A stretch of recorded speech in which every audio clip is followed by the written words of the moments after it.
Обладая невероятным разнообразием ландшафтов и климатических условий, Пиренейский полуостров стал домом для множества самых разных животных, среди которых ведут ожесточенную борьбу за выживание сильные, выносливые и по-настоящему бесстрашные охотники.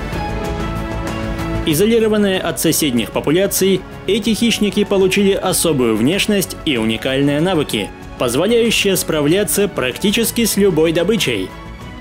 Привет, друзья! Вы на канале «Время с пользой» и герои сегодняшнего выпуска – иберийские волки.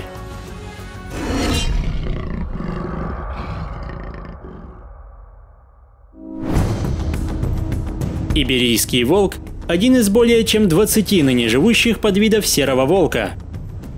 От своих евразийских родственников он отличается более скромными размерами и своеобразными отметинами, за что хищник и получил свое латинское название.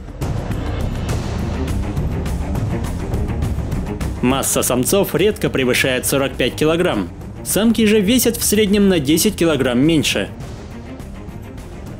Эти волки изолированы от своих соседей и обитают лишь на севере Португалии и Испании. Иберийские волки живут небольшими стаями численностью в 5-10 особей, где соблюдается классическая волчья иерархия. Волки низших рангов регулярно демонстрируют верность вожаку. Таким образом, в стае поддерживается мирная атмосфера, а вероятность стычек сводится к минимуму.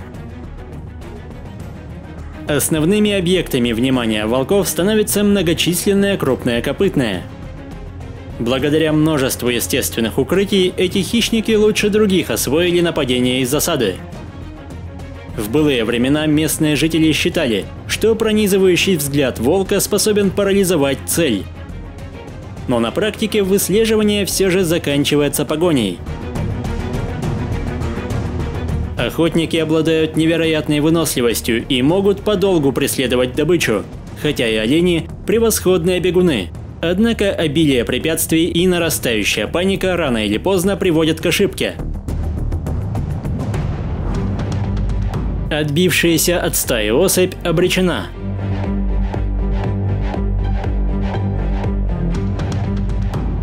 42 крепких зуба без труда разрывают мясо и переламывают толстые кости.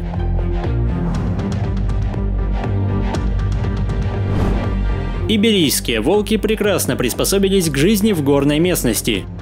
Они могут ловко преодолевать каменистые участки и вполне успешно охотиться даже на прытких серн. Однако у одиночки не так много шансов угнаться за длинноногим копытным.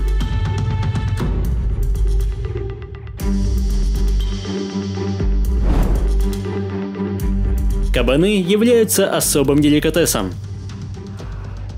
Несмотря на кажущуюся неповоротливость, это крайне опасный противник, который может ранить или даже убить нападающего. Задача усложняется из-за толстой шкуры и плотного телосложения. Даже имея длинные клыки, добраться до жизненно важных органов непросто. Поэтому в одиночку молодой волк может поплатиться за свою наглость. Зверь, в 5 раз превышающий в весе, способен дать отпор даже целой группе. Лишь самым опытным и решительным суждено совладать с этим массивным животным.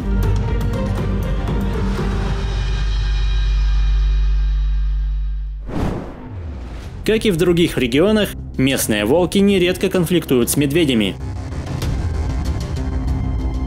У небольшой стаи нет шансов против толстокожего гиганта, но хищники используют более хитрую тактику. Пока один выманивает грозного противника, другие вполне могут насладиться старательно закопанной тушей. Рацион иберийского волка состоит не только из чистого мяса. Трудно поверить, но этот грозный хищник любит фрукты и питает настоящую слабость к винограду.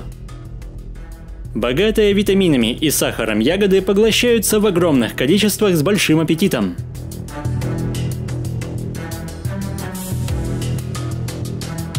Большинство волков вряд ли можно отнести к любителям рыбы, но иногда чувство голода вынуждает их прибегать к подводному промыслу.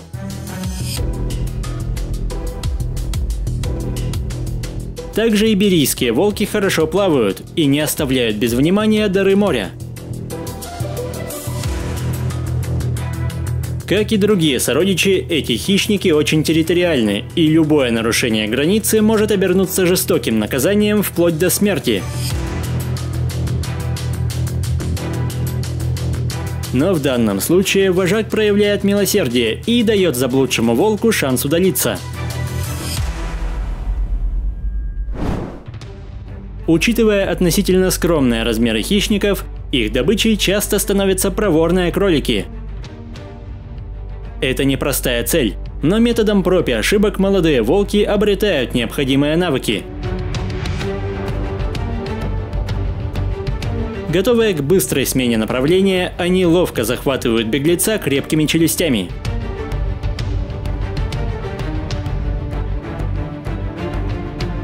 В целом же, жертвами часто становятся слабые и больные особи, и регулируя популяции, волки играют важную роль в экосистеме.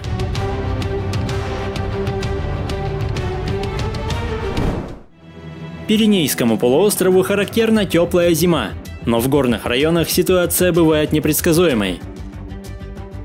Обильные снегопады значительно усложняют перемещение крупных копытных. Олени, горные козлы и особенно громоздкие кабаны лишаются привычной скорости, многократно упрощая задачу голодным волкам.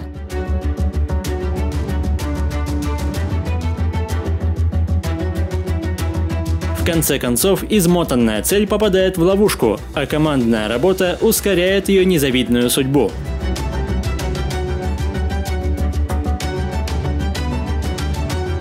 Снежные бури могут бушевать целыми днями, и далеко не все переживают буйство стихии, что вновь становится подарком для иберийских волков, которые при помощи развитого обоняния без труда находят замерзшую добычу.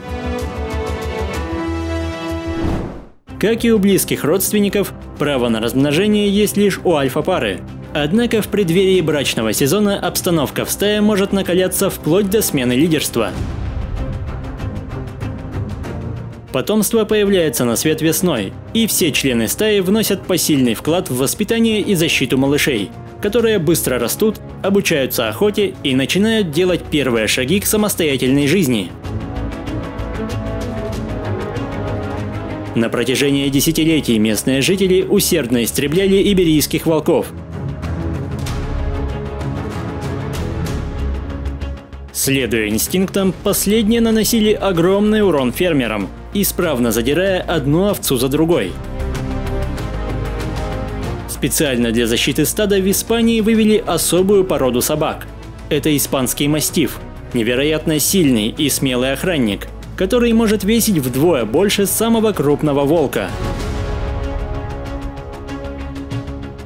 Около 50 лет назад иберийские волки были почти полностью истреблены. Оставалось не более 500 особей. Принятые меры по охране помогли восстановить популяцию, и сегодня численность волков приблизилась к 3000. Они заново занимают утраченные горы, равнины и леса Пиренейского полуострова. Остается надеяться, что эти уникальные хищники больше никогда не лишатся своего родного дома. Если выпуск вам понравился, поддержите его лайком, комментируйте, подписывайтесь и проводите время с пользой. До скорого!